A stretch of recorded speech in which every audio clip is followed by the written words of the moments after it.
Les grosses têtes, c'est aujourd'hui le compartiment pour messieurs seuls, avec d'ailleurs une grande variété de séducteurs masculins.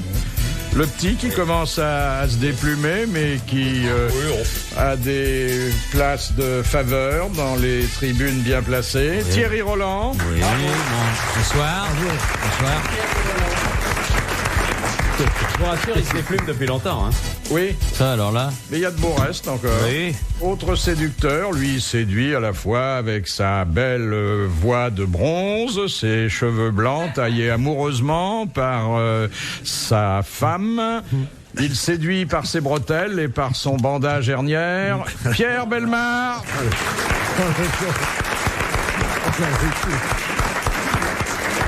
J'avais un contact dans la salle, vous me l'avez scié complètement. Hein.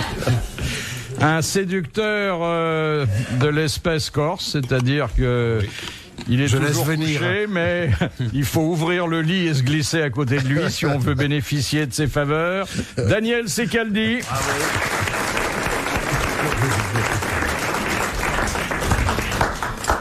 Et puis un grand ami de la jeunesse, puisqu'il est maintenant, avec son imperméable, qu'il en trouve de temps à autre, une figure emblématique de la sortie des collèges de filles à Brest, Olivier de Kersauzon.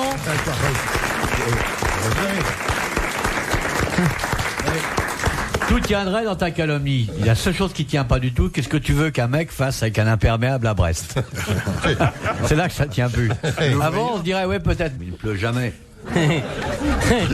Première citation que nous envoie Monsieur Lattré, qui, alors qu'on lui reprochait de se battre pour de l'argent et non pour l'honneur, répondit « Chacun se bat pour ce qui lui manque. » Oui. Surcouf. C'est Surcouf. Bonne réponse de l'amiral.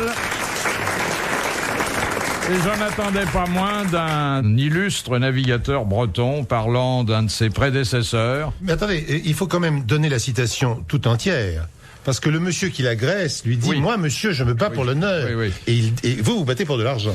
C'est là qu'il lui répond on se bat toujours pour ce qu'on n'a pas. Voilà. Mais si on donne pas mais ça enrichit considérablement ce qu'on a dit. Hein. Non, on se bat toujours pour ce qu'on n'a pas. Monsieur Surcouf, vous n'employez pas le on se bat pour ce qu'on n'a pas. Enfin j'ai résumé dans un langage moderne et accessible à tous. Dis donc Pierre, qu'est-ce qu'il y a? On ne fait que commencer, garde-en pour la suite. Non mais attendez, si vous traduisez en Bellemare tout ce que je dis, ça va prendre du temps. Et dans 15 jours le téléachat, c'est le téléachat, tu prends pas, sinon je garde pour moi. Va-t'en de là, dégage du trottoir connard, t'as pas payé, je vais le garder, mais ça va être comme ça, non, attends. Pierre, mais je veux bien vous engager, cher ami, pour ce genre de choses. Non mais attendez, j'ai fait des choses horribles dans ma vie.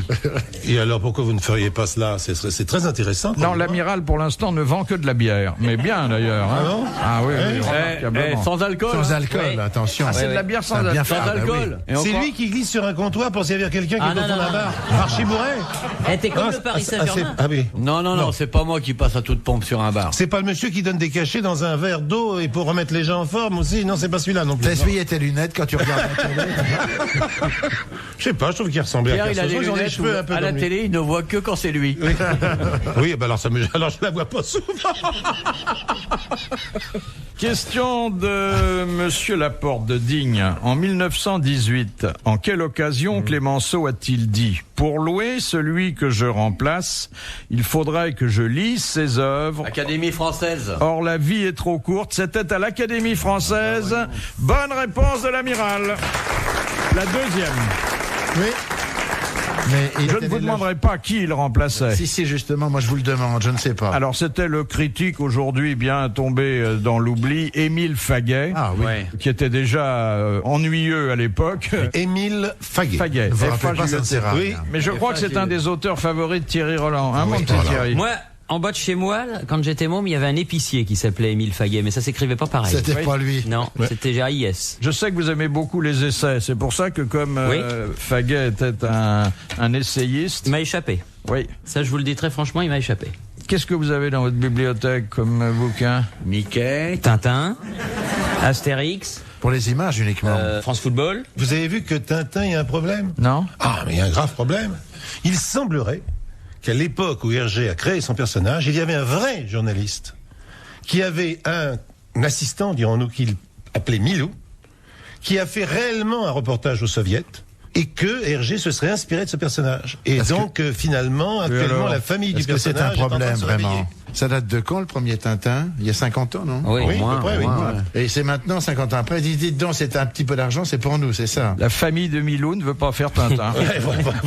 Voilà une jolie, Quel talent. un joli résumé. Vous devriez écrire, Philippe. Hein. De Madame Petite-Bayeux, quel service postal original fut instauré dans Paris assiégé à l'automne 1870? Des pigeons, voyageurs. Alors, il y a les ballons montés. Alors, ce sont les ballons postaux, Oui, les d'ailleurs, ballons montés. qui ballons acheminaient le courrier en dehors de la Absolument. capitale. Et pour le faire revenir, on le faisait revenir par ce qu'on appelle les boules de moulin. On allait porter son courrier à Moulin, d'où le nom, et on mettait ça dans des boules qui étaient à ailettes. On les déposait en amont de la capitale. Les boules roulaient au fond de la Seine, étaient récupérées par des filets dans Paris. Oui, mais là, on est dans les ballons dirigeables. Oui, hein. on sortait de Paris en ballon, on revenait dans Paris par la Seine. Oui, c'est merveilleux. Il y a pas tellement longtemps, une boule de moulin a été retrouvée, car on en retrouve encore, parce que très peu sont arrivés en fait dans Paris. Une moule de boulin? Une boule de pardon. moulin. Oui. Avec, Bon. avec une Elle était pleine de lettres, de Louis évidemment XIV. postées à des gens en 1870, et la Poste s'est fait un devoir de rechercher ces personnes, leurs familles bien entendu, leurs descendants, et d'aller porter ces lettres à ses descendants. Or, ils ne se rendaient pas très bien compte qu'à chaque fois qu'il donnait une lettre de boule de moulin à ce descendant, il lui faisait en même temps cadeau d'environ 10 à 15 000 francs. Oui. Car c'est la valeur d'une lettre de boule de moulin. Ah oui, oui. Voilà. Ah, Donc celui d'accord. qui recevait 2 lettres de boule de moulin avait droit à 30 000 francs. Oui, pas mal. Eh bien, c'est une bonne réponse de Pierre Bellemare. Non mais oui, que je connais bien. Oui, justement. La Poste de 1870. Pour la suite, je vais essayer de trouver, ce sera difficile, une question sur laquelle Pierre Bellemare n'ait aucune lumière. Par exemple, cette question de Madame Douché, et là je sais qui va répondre.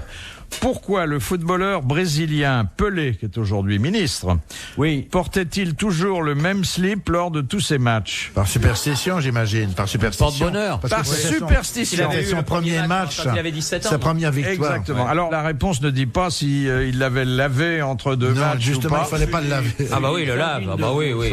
Mais il faut qu'il entrer n'avait dans pas le lavé, concret. enfin. C'est Bien une sûr qu'il le sordide. lavait. Mais bien C'est sûr une qu'il le bonne lavait. réponse de Daniel Secaldi. Une charmante histoire comme ça aux douanes avec des slips. Il connaissait quelque chose. Cette charmante T'es histoire. insatiable aujourd'hui. Non, je me souviens de cette histoire comme ça, mais il faut que je me la remémore quand même bien. Mais c'est un un douanier brouillon, américain. peut-être. On sait qu'on ouvre tous les bagages aux États-Unis. Encore aujourd'hui, c'est rare de passer sans ouvrir sa valise. On a un bagage à main. Et donc, c'est un ravissant mannequin qui arrive aux douanes de New York, en provenance d'un pays quelconque, peu importe. Elle arrive, elle ouvre sa valise et à l'intérieur, il y a 2 petites culottes. Et le douanier lui dit, vous restez combien de jours? 7. Et il lui dit, pourquoi 2 petites culottes? Elle dit, parce qu'il y en a une pour la semaine et une pour le week-end. Très bien. Merci beaucoup. Très bien. Elle passe. Bon, très bien. Ensuite arrive une autre personne, un autre mannequin absolument ravissant. Elle a aussi une petite échiquette, une petite valise. On le fait ouvrir. Et là, il y a 3 slips. Il dit, vous restez combien de temps? 7 jours. Très bien. Et pourquoi 3? Eh bien, parce que je change tous les 2 jours, tout simplement. Et le week-end, je laisse un jour de plus parce que on se salit moins. Ah oui, très bien. Parfait. Et enfin arrive la dernière, qui a 12 slips dans sa valise. Et il fait, vous restez combien de temps? 1 an. 1 par mois. C'est tout. Non, mais... Ah, charmante, et puis bien vue. Et, Ah oui, oui. et en plus racontée avec infiniment de tact. Elle est vécue, celle-là. Mais ça aurait pu devenir rapidement graveleux, et ça ne l'a pas été du tout. Et la chute est quand même très belle. Non, très très belle. C'est une vraie chute, quoi. Ça s'écroule, quoi. Philippe Bouvard sur RTL, 4h, 4h30, les grosses têtes dans la nuit des temps. Question de Monsieur Félix de Poitiers. En avril 1957, quand la reine Elisabeth d'Angleterre fut officiellement reçue à Paris, un grand magasin de la capitale dut retirer de la vente une poupée représentant la souveraine en grande tenue. Pourquoi? Parce qu'on Il y avait pouvait une enlever erreur les sur la vêtements. tenue. On pouvait enlever les vêtements, on pouvait déshabiller la la poupée. reine. Bonne réponse de Thierry Roland. Une bonne réponse qui laisse à penser que, à côté de vos bandes dessinées, il y a aussi des poupées et des baigneurs. Non, pas de poupée Barbie. Des baigneurs? Des baigneurs un peu, oui. Oui. Des petits jeunes gens. Ah non, pas toi, Thierry. Bon, oui, personnellement, je n'ai pas poussé du tout ce personnage on parle pas de dans vous. un sens ou dans l'autre. Et d'un seul coup d'un seul, révélation grosse tête, bam, il est avec des petits jeunes gens dans le bain. Qu'est-ce qu'il fait là? Allô, il est là, il joue à la poupée. Oui. J'en ai une. Vous en avez une? J'en ai une récente qui est. C'est ce qu'on dit dans les stades. Qui est amusante. Dans les vestiaires. C'est le Premier ministre, Alain Juppé. Il en a marre de tous les problèmes qu'il a avec les fonctionnaires, alors il décide de les voir de près. Alors il en appelle un, enfin il en appelle plusieurs, il y en a un qui arrive et qui fait « Bonjour monsieur le Premier ministre, Durand, armée française ». Ah, très bien, bonjour monsieur Durand. Dites-moi, est-ce que vous pourriez, s'il vous plaît, lui demande le Premier ministre, compter jusqu'à 10 ? Et le mec il fait « 1, 2, 1, 2, 1, 2 ». Il dit « C'est tout ?» Il dit « Oui, à l'armée on nous apprend que ça ». Ah bon, très bien. Après il y a un autre mec qui arrive et il fait « Legrand, douane française ». Bonjour monsieur Legrand. Est-ce que vous pouvez compter jusqu'à 10, je vous prie? Il fait 2, 4, 6, 8, 10. Ah, c'est déjà mieux, mais... Ah ben il dit non, nous, parce qu'on n'arrête qu'une voiture sur 2, alors on compte que les paires. Ah bon, très bien. Et à la fin, il y a un type qui arrive, il fait Lefebvre, PTT. Ah, bonjour monsieur Lefebvre, est-ce que vous pouvez compter jusqu'à 10? Et le mec, il fait 2, 3, 4, 5, 6, 7, 8, 9, 10... Ah, il progrès, il manque quelque chose. Ah oui, il dit pardon, valet, dame, roi...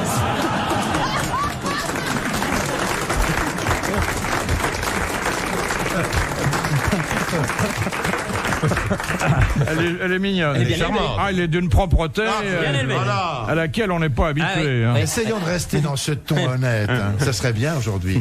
Ça, je rejoins le vœu formulé par notre ami Sekaldi. Si on essayait d'être un petit peu élégant et printanier. Élégant, littéraire, même cultivé. Pas trop. On te demande pas de parler, justement. Tu as fait ton boulot pour l'heure, Oui, maintenant. qui était très bien. Ah, à mon avis, c'est le triomphe de votre carrière. Oui, ça. Pas mieux dans le genre. C'est vrai. Alors, j'en reviens à Ça veut dire aussi, Philippe, qu'on souhaiterait ne pas avoir de questions de madame avec... vous voyez ce que ça veut dire? Oui. Belle-père, des choses comme ça. On Belle-père de Loche. voudrait que ça reste toujours convelle. Madame Chamouillet n'apparaît plus, elle s'est mise au sec et elle n'en voit plus rien, on le déplore. Madame Belle-Père, oui. Mais elle va laisser tomber. Ah ouais. Oui, vous voyez la petite poupée de la reine Elisabeth? Ah non, je la vois plus. Attends, est-ce que vous voulez nous entraîner? Sur un terrain Non, mais glissant. est-ce que- Moi, je sais, j'ai un grand souvenir de l'arrivée de la reine Elisabeth à Paris, car elle a traversé Paris sur un bateau. Oui. Le soir. Oui. Il y avait les petits chanteurs à la Croix de Bois qui chantaient sur les quais, il y avait les ballets de l'opéra, il y avait des attractions comme ça sur les quais. C'était assez beau d'ailleurs. Et nous, on était tous ceux qui commentaient les manifestations, étaient sur différents ponts de Paris. Moi, j'étais sur le pont Alexandre III, et on était tous en smoking sans exception. Le passage de la reine sous le pont Alexandre III dure exactement 30 secondes, et je n'ai pas eu le temps de dire grand-chose sur ce que je voyais. C'était très intéressant. Ça doit être un des bons souvenirs de Et la alors, reine. ils ont pété le Elle a franc. vu belle-mère en Pété le franc. smoking. Oui, une des rares fois où j'ai mis ce machin-là. Elle s'en souvient, la Queen. Oui. Mais vous auriez envie de la déshabiller pour revenir Non, à la... ça, non. Voilà, non, Philippe? Non, très sincèrement. poupée peut-être, hein. Couchez, Fifi. On parle Non. plus de ça. Non. Fifi. Non, attendez. Fifi. Non, Allez, attendez. Fifi. Cher ami, Ah. cher ami, on peut parler du déshabillage de la reine, car en fait, l'habillage et le déshabillage d'un roi ou d'une reine est une cérémonie tout à fait officielle, Oui. à laquelle assistent de nombreux Pas officiel, public. Ouais, Public. exact. Mais attendez, public pour les initiés quand Oui, même. mais hein. quand même, il y a de nombreuses personnes qui sont là. Pierre, enfin, Pierre, vous qui êtes l'aîné de cette Oui. équipe est sûrement le plus raisonnable. Oui, mais je ne veux pas tomber vraiment. N'entraînez pas Fifi dans ses cochonneries. Non, pas du Hein, tout. mon Fifi? Pourquoi voyez-vous des cochonneries dans le déshabillage? Arrête de mordre ce vieux lui. Ça ne te fait rien quand tu déshabilles quelqu'un. Mais je n'ai jamais déshabillé personne. Ah bon, très bien. Non, on s'est toujours déshabillé. Ça doit pour être moi. gay chez toi. C'est déshabillez-vous et la personne se déshabille. Ah bah c'est Ça, comme c'était quand tu étais dans la Gestapo. Oui, ça. absolument. C'était en 43. Oui. Parce que je vous pose cette Oui. question sur la reine Elisabeth à un moment où les mémoires d'une femme de chambre, la énième, Oui. jettent une lumière très très crue sur la couche de Charles et Diana. Non, mais Il paraît que c'est quelque alors chose, là, ce d'un bouquin, seul là. coup d'un seul, là, vous voyez, vous nous avez attirés dans un piège, parce qu'on parlait de la reine, et là, il n'est plus question de reine. On parle là. des enfants, hein. Diana n'est pas exactement, Oui. c'est par alliance. hein, Oui, non. oui, exactement. C'est une pièce rapportée. Oui. Ça n'a rien à voir. Oh non, vraiment. Je suis même étonné que vous fassiez un lien aussi étroit entre la famille royale et cette C'est femme. pas parce que le prince. Oui, mais l'a enfin, elle est quand engrossé même beaucoup que- plus mignonne que cette espèce de trou du cul. Vous aviez si bien commencé, cher. Oui. Non. Vous aviez si bien commencé. Avec comment ses grandes pouvez-vous oreilles. Vous laissez dévier comme ça. Ouais, ça fait beaucoup de peine. Mais Oui. Ah oui. le problème C'est la n'est pas le dérive. même. Avec Lady Di, le problème n'est pas le même. Parce que si on faisait une poupée de Lady Diana déshabillable, je crois que ça marcherait très bien. Ah oui. Elle est un peu maigrillotte, hein, quand même. Ah oui, mais quand même. Oh, dites Ouais. donc, là, ils sont trop verts là-bas. Oui, Non, non. ouais. Ah, oui. Moi, je la ferais pas casquer, personnellement. Je sais pas si vous êtes son genre. Encore Si. qu'elle aime les sportifs. Oui, oui, bah Elle oui, l'a oui, oui. prouvé, Bah hein. oui, elle était fiancée avec le capitaine de l'équipe de rugby d'Angleterre. Oui. qui est pas mal du reste. Et discret. Une autre question, s'il vous plaît, Philippe. Car la conversation commence à devenir gênante. Oui. Tout par le sport. Là, nous avons sous les yeux un spectacle rare dont je regrette que les auditeurs soient privés. C'est l'amiral en train de boire une tasse de thé. D'abord, Philippe, c'est pas rare, parce que j'en bois très souvent. Ensuite, je suis pas encore en train de le boire, je suis en train de secouer le sachet dans l'eau. Et la couleur est pas trop ragoûtante. Non, c'est très rare quand même. Non, moi je bois du thé tous les jours, mais le matin. Oui, c'est ça. Après le premier whisky. RTL, 4h, 4h30, dans la nuit des temps des grosses têtes de Philippe Bouvard.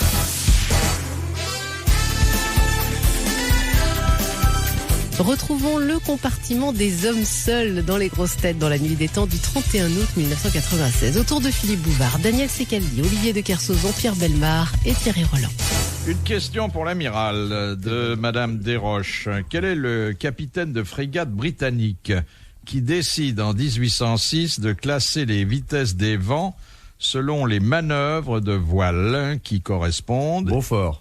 Oui, et qui les divise en 12 catégories. C'est Francis Beaufort et qui a mis 30 ans à faire accepter la fameuse échelle de Beaufort. Bonne réponse de l'amiral.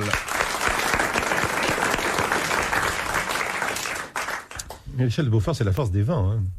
Eh bien, c'est ce qu'on vient de dire. J'avais dit là. Ah bon, j'ai pas entendu ça. J'ai pas entendu ça. Aurais-je parlé de flatulence? Non, c'est pas ça. J'ai pas bien compris ça dans la définition. Les vitesses des vents. Il y a rien de... Je regrette que Montagnier soit pas là pour le bruitage. Oui. Ah oui. Non, parce que c'est le mot vitesse qui m'a gêné. Parce que Oui, c'est oui, un oui, terme oui. qu'on n'emploie pas. Vous voyez, là, il connaît pas C'est du la tout. force Il n'a du rien vent. à apporter. Non, alors on dit il pas- conteste. Non, on dit pas la vitesse, on dit la force du vent. Oui, on dit plus la force que la vitesse. Oui, non, mais c'est pour ça. Là, C'est pour ça que dire... mon vitesse m'avait troublé parce que c'est pas du tout un Pierre mot n'a pas tout à fait raison, mais on pourrait pas l'accuser d'avoir tort. Néanmoins, il est un petit tilleur. La Non, force mais des vents. c'est grâce à C'est vrai ça. que le mot vitesse est un peu inapproprié. Voilà. Ouais. C'est tout ce que j'avais à vous dire. Vous Mais pouvez vous passer à la croyez question que suivante. Vous croyez que c'est gentil à l'égard de Madame Desroches de Groslay, à l'égard de, Non, mais il faut que chacun de apprenne quelque votre chose. serviteur, de leur faire remarquer à tous deux que le mot clé est inadapté? C'est vrai que c'est pas trop simple. De quoi je me mêle là-bas, dis donc? Mais non, vrai. il n'est pas complètement inadapté non plus, parce que la force n'est jamais que fonction de la vitesse. Donc, Merci, les deux, amiral. les deux Voilà. peuvent être tout à fait supportés par un esprit ouvert, ce qui est le cas de nous tous. Je vous en remercie. Je me réjouis de la classe de nos entretiens Je aujourd'hui. vous en prie. Ah, mais et vous, Ah oui. vous entendez Olivier, il est parfait. Oh, ça va exploser d'un seul coup. Non. Eh bien, non. Eh ben, j'ai une question pour vous, mon petit Thierry. C'est dire si elle n'est pas compliquée. Oui, ça j'espère.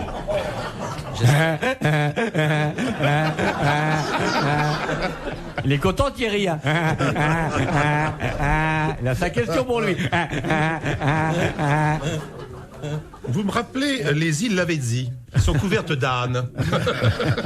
C'est pas gentil pour Thierry qui n'a rien d'un âne. Enfin, regardez, Non, mais il braie comme cela. regardez ses oreilles. Alors, Thierry, vous êtes prêt? Je suis prêt. Bon. C'est Madame Clément d'Amiens qui pose oui. cette question. Quel est le cri de guerre du personnage créé par Gaston Leroux, Chéri Bibi, un bagnard malgré lui, à la télé, au cinéma et dans les BD? Le cri de guerre De Chéri Bibi. de Chéri Bibi. C'est pas mort aux vaches, non? Qui sera d'ailleurs ensuite repris dans une autre série à succès, elle aussi portée à l'écran, Américaine ou française? française. Oui, ça fait l'objet de séries télévision, c'est ça? Non, je veux dire Ah non. par là que ce cri. mot, Oui, le mot. qui est un cri de guerre, d'origine latine, hein, c'est oui. vous dire la classe de tout ça, Oui. fera ensuite l'objet d'une véritable série par d'autres auteurs. Ah, d'accord. C'était mis à deux d'ailleurs. C'était la série, non? Non. Une série, une BD qui a repris le cri de guerre de Chéri Bibi. Oui, il y a une série dans laquelle d'ailleurs c'est illustré de Funès lorsqu'on l'a porté à l'écran. C'était Fantomas, ça. Oui. Alors il lui arrivait aussi de dire ça, mais enfin bon, c'est pas le cri de guerre exactement de Chéri Bibi. Mais c'est comme ça rime, j'ai voulu vous mettre sur la voie. Va des rétro Satanas. Non, Il y a Satan dedans? non, Il n'y a pas Dieu non plus. non. Et on connaît ça. Je pensais, vous voyez, maintenant je suis plus aussi sûr. Et vous connaissiez, cher Philippe, avant Oui, de... oui. Il n'y a pas Judex dedans, non? Duralex, Sedlex. Duralex. Bon non, c'est un seul mot, alors effectivement latin, et qui traduit certaines résignations. Fatalitas. Exactement, c'est fatalitas. Évidemment. Bonne réponse de Daniel Secaldi. Alors Thierry. Moi, très sincèrement, je savais pas. Quand vous coloriez, il faut lire aussi. Non, mais je colorie pas, chérie Bibi. Ça vous amuse en plus. Non. Ah oui, ben si, c'est bien. Non. Quand Thierry, c'est pas que ça l'amuse, c'est nerveux, hein. Vous savez que je reçois des lettres à propos de votre rire. Oui. Pas toujours gentilles, hein. Non. Bah oui. Non, de gens qui disent que on ferait mieux de vous emmener à la douche qu'à la radio, des trucs. Bon. Bah oui, mais qu'est-ce que vous voulez, ça? Alors je leur explique que d'abord on vous aime bien, ensuite que vous êtes une curiosité médicale. Oui, et puis bientôt, ça va faire bientôt 60 ans que ça dure, donc je vais pas changer maintenant. Retrouvez les grosses têtes dans la nuit des temps sur RTL.fr.